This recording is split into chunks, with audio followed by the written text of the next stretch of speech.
ગુજરાતમાં હવામાનને લઈને હવામાન નિષ્ણાત અંબાલાલ પટેલ દ્વારા મોટી આગાહી કરવામાં આવી છે, જેમાં 17, 18 અને 19 તારીખે પવનના જોરમાં ફેરફાર થઈ શકે છે. કેટલાક જિલ્લાઓમાં પવનનો જોર વધવાની શક્યતા તેમણે વ્યક્ત કરી છે.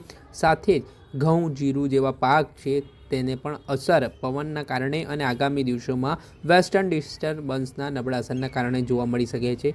તેમણે આગામી દિવસોમાં 22, 23 તારીખે પણ પવનનું જોર કેટલાક જિલ્લાઓમાં વધી શકે છે. સાથે જ આગામી દિવસોમાં ઉનાળો આવવાનું છે તે પહેલાં વેસ્ટર્ન ડિસ્ટર્બન્સના પગલે કમોસમી વરસાદ પણ વરસી શકે છે તે પ્રકારની શક્યતાઓ વ્યક્ત કરી છે. હવામાન નિષ્ણાત અંબાલાલ પટેલ દ્વારા અવારનવાર આગાહી કરવામાં આવતી હોય છે અને આ આગાહીના પગલે ખેડૂતોમાં પણ ચિંતાનું મોજું ફરી વળ્યું છે. જે કેરીની ખેતી કરતા ખેડૂતો છે તેમના માટે આ ચિંતાજનક સમાચાર છે. પહેલાં તો આ મામલે શું કહી રહ્યા છે હવામાન નિષ્ણાત અંબાલાલ પટેલ, તેમણે આગાહીમાં શું વાત કહી છે તે સાંભળી લો. ઉપર કેવી અસર છે હવામાનની? નબળા પશ્ચિમ વિક્ષોભના કારણે તારીખ 17, 18, 19માં વાદળો આવશે. તારીખ 22 થી 26માં વાદળો આવશે અને વાદળો સાથે સાથે વિષમ હવામાનની વિપરીત અસર છે એ લગભગ જીરા જેવા પાકો અને ઘઉં જેવા પાકોમાં અસર થઈ શકે. ગરમીની વધઘટથી ઘઉંમાં દાણો પૂરતો પડી જવાની શક્યતા રહે. પરંતુ ઉલ્લેખનીય છે કે આ નબળા વેસ્ટર્ન ડિસ્ટર્બન્સ સાથે સાથે પવનનો જોર રહેશે. લગભગ ગાંધીનગરના આજુબાજુના ભાગોમાં તો આજથી જ પવન રહેશે.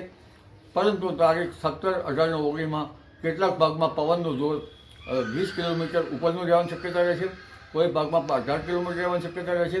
પરંતુ ઉત્તર ગુજરાતના ભાગોમાં અને પૂર્વ ગુજરાતના ભાગોમાં અને કચ્છના ભાગમાં પવનનું જોર વધારે રહેશે. કચ્છના ભાગમાં પવનનું જોર ક્યારેક 22-23 કિલોમીટર જેવું રહી શકે છે અને પશ્ચિમ સૌરાષ્ટ્રના ભાગોમાં પણ પવનનું જોર રહેશે. પરંતુ ઉલ્લેખનીય છે કે લગભગ માર્ચ માસમાં હવામાનમાં ઘણા ફેરફાર આવશે અને માર્ચ માસમાં પણ વાદળવાયુ અને ક્યાંક કમોસમી વરસાદ થવાની શક્યતા રહેશે. પરંતુ માર્ચ માસમાં પણ પવનનું જોર રહેશે. આ પવનના જોરના કારણે આંબાના પાક ઉપર તેની અસર થવાની શક્યતા રહેશે. એટલે એક પછી એક આવતા નબળા વેસ્ટર્ન ડિસ્ટર્બન્સ ચિંતાનો વિષય છે, જેના કારણે આગામી ચોમાસા ઉપર પણ તેનો પ્રભાવ પડી શકે તેમ છે.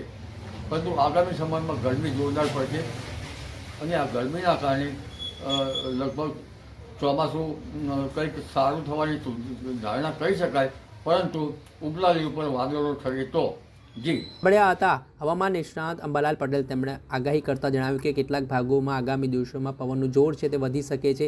કેટલીક જગ્યાએ વેસ્ટર્ન ડિસ્ટર્બન્સની અસર નબળી પડવાથી વરસાદ થઈ શકે છે. હવે જે હવામાન નિષ્ણાત અંબાલાલ પટેલે આગાહી કરી છે તેના કારણે જો આગામી સમયમાં જે કેરીના વાવેતર માટે ખેડૂતો કામ માટે લાગ્યા હોય તેમના માટે પણ ચિંતાના સમાચાર માનવામાં આવી રહ્યા છે.